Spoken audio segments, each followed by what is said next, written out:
이 밤에 함께 나눌 말씀은 이사야 42장 8절 말씀입니다. 나는 여호와이니 이는 내 이름이라. 나는 내 영광을 다른 자에게 내 찬송을 우상에게 주지 아니하리라. 아멘. 할렐루야. 금요 예배 잘 나오셨습니다. 오늘 예배 후에는 우리 구역장 모임이 있습니다. 우리 구역장님들 기억하시고 예배 후에 찬양대실로 모여주시면 되겠습니다. 오늘 설교의 제목은 재밌죠? 강아지 성도 고양이 신자라는 제목으로 여러분과 나누고자 합니다. 제목부터가 좀 예사롭지가 않죠. 오늘 제가 이 말씀의 제목을 선택하게 된 것은 제가 예전에 읽었던 그 책에서 따온 것입니다. 이런 책입니다. 강아지 성도 고양이 신자라는 책이 있습니다. 이 책은 그 미국의 지금 한 목사님이 쓰신 책인데요. 그 강아지와 고양이의 각각의 그 독특한 성품이 우리의 신앙과도 굉장히 유사한 면이 있다라는 것을 담은 그러한 굉장히 재밌고 유익한 책이었습니다. 먼저 우리가 이 책의 내용을 좀 한번 들여다보죠. 이 책의 저자인 그 밥 쇼근이라는 목사는 어느 날 그 강아지와 고양이를 같이 키우게 되는 그러한 경험을 하게 되었습니다. 그런데 강아지와 고양이를 같이 키우면서 이 두 동물이 너무나 다르다는 사실을 이 목사님이 깨닫게 되었습니다. 먼저 강아지에 대해서는 그는 이렇게 쓰고 있습니다. 제가 한번 읽어보겠습니다. 내 차가 집 앞에 들어서면 강아지 제스민은 자기 집에서 뛰쳐나와 마치 공식 접대원이라도 된 듯이 자동차로 달려와 퍼레이드를 벌이기 시작한다. 내가 차를 세울 때까지 자동차 옆에서 나란히 달리며 내가 문을 열 때까지 열심히 지저댄다. 그런 다음 문이 열리면 얼른 앞발을 차 안으로 들이민다. 그러면 나는 녀석의 귀 뒤쪽을 긁어주고 녀석은 열심히 꼬리를 흔들어댄다. 우리는 이 짧은 순간을 함께 즐긴다. 누가 보더라도 그 순간에 제스민과 내가 깊은 유대감과 사랑을 나누고 있다는 것을 알 수 있을 것이다. 여러분 아마 평소에 강아지를 키우시는 분들은 너무나 익숙하고 잘 아는 금방 떠올릴 수 있는 그러한 장면일 것입니다. 저도 어렸을 때 이제 강아지를 잠깐 키운 적이 있었는데 그 강아지 주인이 이렇게 멀리 외출했다가 돌아오면 강아지들은 정말 주인을 보고 너무나 반가워하죠. 그렇게 마치 뭐가 꼬리에 그 모터가 달린 것처럼 계속 뱅글뱅글 꼬리를 치면서 그렇게 주인을 반갑게 맞이하는 것을 볼 수 있습니다.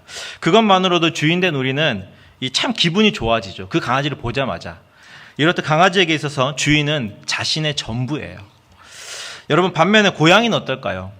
저자가 고양이에 대해서 쓴 것을 한번 보겠습니다. 고양이에 대해 쓴 것을 한번 제가 읽어보겠습니다. 집 안으로 들어가 고양이가 누워있는 방 안을 들어서면 그 녀석에게는 나를 향한 어떠한 사랑의 증거도 찾아볼 수가 없다. 나는 녀석을 향해 입 맞추는 신용을까지 하며 쪽 소리를 내보지만 녀석은 내게 아는 채도 하지 않는다. 정말로 손가락 하나 까딱하지 않는다는 표현이 맞다.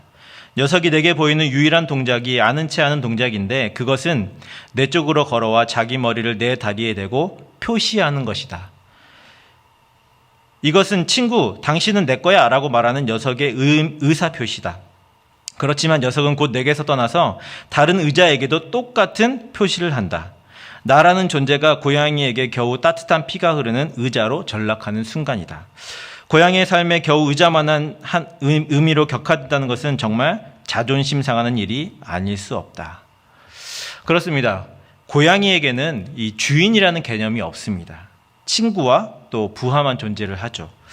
우리는 고양이에게서 주인에 대한 어떤 존경심을 찾아보기가 어렵죠. 그러면서 이 저자가 이 강아지와 고양이의 차이점을 완벽하게 보여주는 한 가지 이야기를 소개를 합니다. 먼저 강아지는 이렇게 이야기를 한대요. 당신이 나를 귀여워해주고 먹여주고 보살펴주고 사랑해주는 것을 보니 당신은 내 주인이 분명하군요. 라고 이렇게 강아지는 이야기한다는 거죠. 반면에 고양이는 이렇게 말을 합니다. 당신이 나를 귀여워해주고 먹여주고 보살펴주고 사랑해주는 것을 보니 내가 주인인 것이 분명하군요 라고 이렇게 생각한다는 거죠. 여러분 같은 지금 문장인데 뭐가 하나가 굉장히 차이가 나죠. 여러분 같은 상황을 완전히 지금 다르게 받아들이고 있는 거예요. 이처럼 강아지와 고양이의 차이점은 오늘을 살아가고 있는 우리 그리스도인들에게도 발견되는 모습이라는 것을 이 저자가 이야기를 합니다. 여러분, 먼저 우리 고양이 신자에 대해서 한번 생각을 해볼까요? 고양이 신자들은 한마디로 말해서 자기중심적인 신앙생활을 하는 사람들을 말합니다.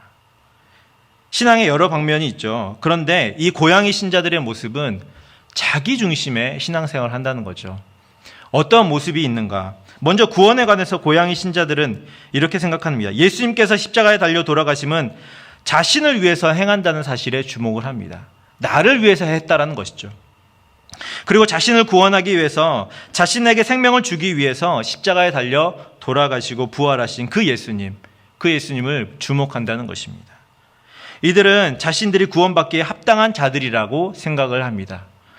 예배는 어떻습니까? 이들이 드리는 예배의 목적은 하나님께서 자신들을 위해서 하신, 다른 건 필요 없고 자신들을 위해서 하신 그 일들, 그 놀라운 일들을 기념하고 그것을 보면서 감사하고 기뻐하기 위함입니다.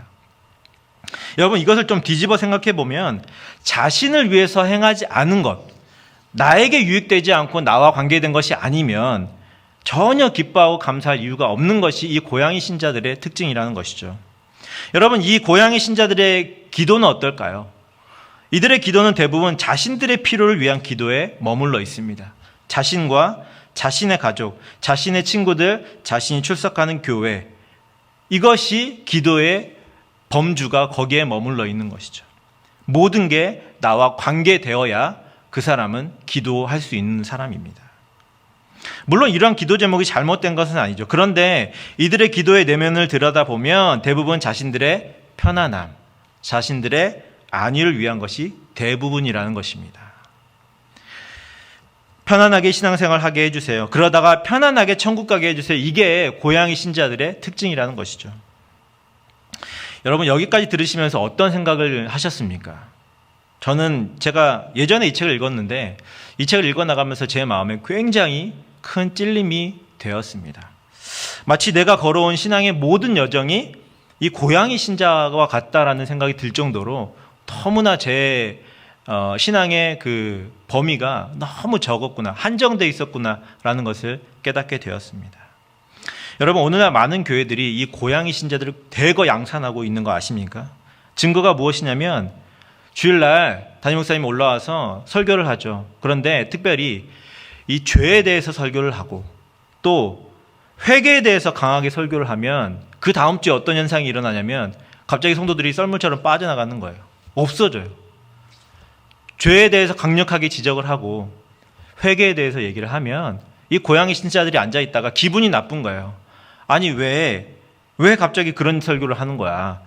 자신을 기쁘게 하는 설교를 하지 못하니까, 자신에게 유익이 되지 못한다고 생각하니까 대거 출석이 감소하게 되는 현상이 벌어진다는 것이죠. 구체적인 예를 한번 들어보겠습니다. 제가 오래전에 있었던 일인데 기억하시는지 모르겠습니다. 2007년에 여름에 있었던 일입니다. 2007년. 까마득하죠. 오래된 일인데 한국에서 그 샘물교회라는 교회 봉사팀이 아프가니스탄으로 이렇게 선교를 나간 일이 있었습니다. 이때 이 아프가니스탄의 한 테러 단체가 이 봉사팀을 납치하는 사건이 벌어졌죠. 그래서 이때 수많은 성도들이 이 사람들 20여 명이 되는 이 선교팀이 무사히 돌아올 수 있도록 기도했었던 일이 있었습니다. 여러분 다 기억하시죠? 샘물교회. 여러분 이때 얼마나 많은 기도가 있었습니까? 얼마나 많이 한국교회뿐만 아니라 우리 이민교회들도 이 소식을 듣고 정말 불철주야 모일 때마다 그렇게 기도하면서 이들의 생활을 계속 기도했었죠.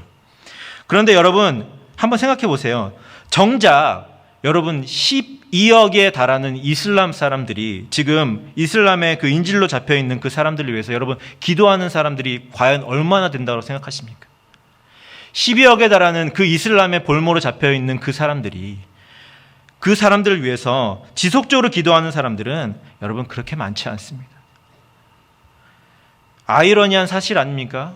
나와 관계된 우리 한국교회와 관계된 사람들이 20명 붙잡혀 있는데 그냥 한국교회가 떠들썩하게 기도하면서 그 사람들의 생활을 위해서 기도했는데 반면에 12억이나 되는 사람들이 이슬람의 볼모로 잡혀 있는데 그 사람들을 위해서 기도하는 사람들은 그렇게 많지 않다는 것이죠. 여러분 또한 우리가 성경을 읽으면서 무심코 지나가는 것들이 있습니다. 뭐냐면 여러분, 우리는 홍해 바다를 갈라서 그 마른 땅을 건너게 하신 하나님의 놀라운 그 역사와 승리의 소식을 읽고 그것에 감동하는 것에는 굉장히 익숙하죠. 그런데 반면에 여러분, 400년간 애굽의 노예 생활을 했던 그 사람들, 노예로 태어나서 노예로 죽어간 이스라엘의 수많은 백성에 대해서는 아무도 생각하지 않아요. 뿐만 아니라 바벨론에서 70년간 포로 생활을 했던 그 노예들, 그 포로에 생활했던 그 고생하던 이스라엘 백성들에 대해서는 누구도 깊이 생각해 보지 않는다는 것입니다. 여러분, 400년간, 70년간 고통하며 방황한 그들은 하나님의 백성이 아니었습니까? 그들은 하나님께서 덜 사랑하신 것입니까? 아니죠. 비록 노예로 태어나서 노예로 죽었지만 그들을 하나님께서 지극히 사랑하셨고 그들을 통해서 하나님 영광 받으셨습니다. 그런데 우리는 무심코 그것을 지나친다는 거죠. 우리는 이것이 얼마나 성경을 보면서도 이 고양이 신자 같은 모습, 어떤 그 승리의 모습, 하나님이 일하시는 그 획기적인 어떤 사건들과 이런 것에만 우리가 엄청나게 몰두해 있다는 것을 우리가 단적으로 보여주는 것입니다. 여러분, 이렇듯 고양이 신자는 이 자기중심적인 신앙을 가진 사람들이에요. 그래서 만약에 나에게 문제가 생기면 금방 낙심하죠. 나에게 무슨 고통이 찾아오면 믿음과 신앙이 도대체 어디로 갔냐고 싶을 정도로 금방 나락에 떨어지고 맙니다. 오직 내가 잘 되는 것이 하나님께 영광이 된다라고 생각하니까 성경도 마찬가지로 그렇게 읽어나간다는 것이죠. 승리하는 이야기, 기적이 일어나는 이야기에만 온통 관심을 갖는다는 것입니다. 여러분, 그렇다면 강아지 성도는 도대체 어떤 모습일까요? 여러분, 강아지 성도를 한마디로 표현하자면 하나님의 영광에 초점을 맞춘 하나님 중심의 신앙인이 바로 이 강아지 성도입니다. 삶의 모든 것이 하나님의 영광에 초점이 맞추어져 있는 것이죠. 그래서 여러분, 강아지 성도는 하나님께서 만물을 창조하신 목적은 인간을 위해서가 아니라, 나를 위해서가 아니라 하나님의 만물의 창조 목적은 바로 하나님의 영광을 위한 것이라고 이야기를 하는 것이죠. 여러분, 만약 인간을 위해서라고 한다면 여러분, 인간이 도달하지 못하는 이 끝없이 펼쳐진 우주는 무용지물일 수밖에 없습니다. 그리고 여러분, 인간이 살 수 없는, 인간이 지금 살아가는 이 지구 위의 공간은 겨우 4분의 1 정도에 불과합니다. 그럼 나머지 이 지구의 4분의 3에 대해서는 설명을 할 수가 없는 거예요. 인간을 위해서라고만 한다면. 여러분, 그러므로 모든 것이 하나님의 선하신 뜻과 당신의 영광을 위한 창조라고 하는 것, 그것이 바로 이 강아지 성도의 모습인 것이죠. 여러분, 바로 오늘 우리가 함께 읽은 이 본문, 이사야 42장 8절의 말씀이 강아지 성도가 기본적으로 그 신앙의 근간으로 삼는 말씀입니다. 우리 다시 한번 읽어볼까요? 우리 이사야 42장 8절 다시 한번 읽어보겠습니다. 시작. 나는 여호와이니 이는 내 이름이라. 나는 내 영광을 다른 자에게, 내 찬송을 우상에게 주지 아니하리라. 아멘. 여러분, 이게 무슨 말입니까? 하나님은 영광 받으시기를 정말 원한다는 것이죠. 하나님의 모든 사역의 기초는 영광이라는 말입니다. 쉽게 말해서 모든 만물은 하나님을 중심으로 돌아간다는 것이죠. 인간이 중심이 아니라는 것입니다. 그런데 우리는 얼마나 많이 이 모든 이 자연이 우리를 중심으로, 인간 중심으로 돌아간다고 생각할 때가 얼마나 많습니까? 여러분, 하나님을 기쁘시게 하고 하나님께 영광을 돌리는 방향으로 이 세상은 나아가고 있습니다. 과학이 발전을 하고 문화가 발전을 하는 것도 그렇죠. 그런데 우리는 착각해요. 하나님께서 당연히 우리를 위해서 그렇게 하고 계신다라고 생각을 합니다. 그런데 여러분, 죄송하지만 하나님은 당신 스스로를 위해서 일하고 계신 것입니다. 그렇다면 여러분, 하나님의 영광이란 무엇일까? 우리 정의를 한번 내려보죠. 하나님의 영광이란 무엇일까요? 우리 화면 한번 읽어볼까요? 시작. 하나님의 영광은 그분의 임재, 창조성, 그리고 성품 안에 있는 그분의 탁월하심을 계시하거나 드러내는 모든 것이다 라고 이렇게 이 책의 저자인 밥쇼그린 목사가 정의를 내립니다. 다시 말해서 하나님의 성품과 그 하나님께서 하신 사역과 같은 탁월함을 드러내는 것이 하나님의 영광이라고 얘기를 하는 것이죠. 그러므로 고양이 신자들이 생각하는 것처럼 우리 교회가 잘 되고 내가 잘 되면 하나님께서 영광을 받으시겠지라고 생각하는 것은 잘못된 착각이라는 것입니다. 여러분, 하나님께서 영광을 받으시는 방법은 거기에 머무르지 않습니다. 굉장히 다양한 방법으로 굉장히 다양하게 하나님께서 영광을 받으십니다. 하나님은 모든 것을 통해서 영광을 받으세요. 비록 내가 시험에 떨어진다 하더라도, 비록 내가 좋은 직장에 취직하지 못해도, 비록 내가 건강하지 못하고 너무나 고통스러운 상황에 처해 있다 할지라도, 일이 잘 풀리지 않고 내 사업이 고난 가운데 있다 할지라도, 여러분, 하나님은 그 모든 것을 통해서 영광을 받으실 수 있는 분이십니다. 여러분, 어떻게 영광을 받으실까요? 아니, 실패하고 사람들한테 그렇게 창피하게 보이는 상황인데 왜 어떻게 해서 하나님 영광을 받으실까요?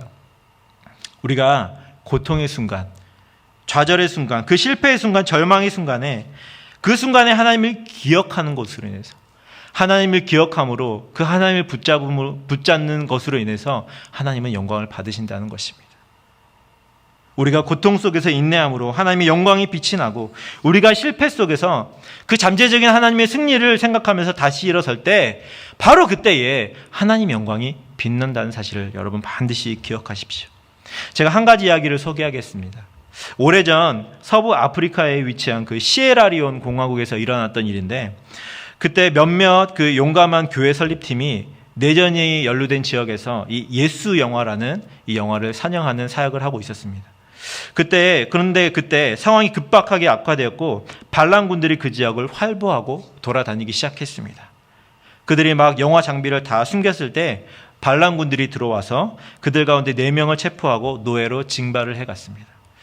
그들은 몇 달 동안 강제로 반란군의 그 장비와 보급품들을 이것저것으로 옮기는 역할을 했습니다. 그들에게는 신발이 주어지지 않았어요. 도망을 칠까봐 신발도 다 압수당했고, 그래서 발에 깊은 상처가 나기 시작했습니다. 그러다가 상처가 심하게 벌어져 세균에 감염되면서 다리가 절단되는, 다리를 쓸 수 없는 상황에 이르게 되었습니다. 결국 팀원 가운데 한 명이 그 한 병사에게 찾아가서 자신의 고통이 너무 심하다고, 자신은 움직일 수 없다라고 말을 했습니다. 그러자 그 병사가 소총을 그의 머리에 대고 그를 사살했습니다. 여러분, 하나님이 이 일을 어떻게 자신의 영광을 위해서 사용하셨을까요? 어떻게 이 일을, 정말 설명할 수 없는 이 일을 통해서 하나님의 주권을 선포하셨을까요? 마침내 반군들이 이 팀원들이 숨겨놓은 영상 장비와 또 자기네 언어로 번역된 영화 필름을 찾게 됩니다. 그리고 그 팀원들에게 장비를 설치하고 영화를 상영하도록 명령을 합니다. 이 예수 영화를 본 다음에 몇 명의 병사가 그리스도인이 되었습니다. 그리고 깊은 감동을 받고 그 영화를 자기 사령관에게 보여주었습니다. 영화를 본 사령관은 그것을 반란군 전체에게 보여주도록 명령을 했고, 몇몇 사람들이 그리스도를 믿게 되었습니다. 노예로 처참한 생활을 했던 이 영화 팀원들은 풀려나기 전에 반란군들을 위한 종군 목사가 되었고, 그들을 믿음의 제자로 삼게 되었습니다. 그렇습니다. 그 모든 기간 동안 여러분, 하나님은 하나의 계획을 가지고 계셨습니다. 그 어떤 계획입니까? 이 고난을 통해서 하나님이 이루시고자 하는 계획이 분명히 있으셨던 것이죠. 고난의 순간이 지나고 결국에는 하나님의 영광이 밝게 빛나게 되었습니다. 여러분, 사실 우리의 고난은 한편으로는 우리가 하나님께 영광을 돌릴 수 있는 기회가 되는 것이죠. 우리가 하나님을 계속적으로 신뢰하고 하나님께 나아갈 때에 그것을 통해서 하나님의 영광이 빛나게 되는 것입니다. 그렇다면 여러분, 우리는 어떻게 하나님께 영광을 돌릴 수 있을까요? 우리가 지금 살펴보고 있는 이 강아지를 떠올리면 금방 알 수 있게 됩니다. 여러분, 강아지는 주인을 기쁘게 하기 위해서 최선을 다하죠. 강아지 성도는 자신의 뜻을 이루기 위해서, 하나님으로부터 무언가를 자신을 위해서 얻어내기 위해서 하나님을 기쁘시게 하는 것이 아닙니다. 하나님으로 인해서 자신 안에 그 충만한 그 기쁨을 하나님께 표현함으로 하나님을 기쁘시게 하는 것이 이 강아지 성도의 모습입니다. 그러므로 이러한 성도에게 하나님의 그 기쁨을 다시금 부어주시는 것이 당연한 일인 것이죠. 여러분, 그렇다면 강아지 성도가 어떻게 이렇게 살아갈 수 있을까요? 강아지 성도는 왜 하나님의 영광을 위해서 그렇게 그렇게 살아가는 것일까요? 여러분, 그 이유는 굉장히 간단해요. 의외로 간단합니다. 그것은 그들이 인생의 최고의 보화를 하나님 안에서 발견했기 때문에 그렇습니다. 하나님 안에서 최고의 보화를 발견한 성도는 당연히 자신의 모든 것을 거기에 던질 수 있는 것입니다. 예수님께서 그 비유를 하시죠. 밭에 보물을 발견한 사람이 어떻게 하였는지, 값진 보화를 발견한 그 사람이 그 밭을 사고 그 보화를 가지기 위해서 자신의 모든 것을 팔았던 것처럼, 여러분, 가장 값진 것을 발견한 사람은 그러해야 한다는 것을 우리에게 말씀해 주고 있습니다. 그러므로 매일매일 우리는 하나님 안에서 최고의 보물을 발견하기 위해서 이 강아지 성도들은 최선을 다하는 것입니다. 하나님의 영광의 가치를 아는 자들만이 이 강아지의 성도로 살아갈 수가 있는 것이죠. 여러분, 기독교 역사 속에서 수많은 선교사님들과 또 목회자들과 그 많은 순교자들이 하나같이 이 강아지 성도로 살아갈 수 있었던 것은 그 하나님의 영광이 우리 인생의 최고의 가치임을 알았기 때문 아니겠습니까?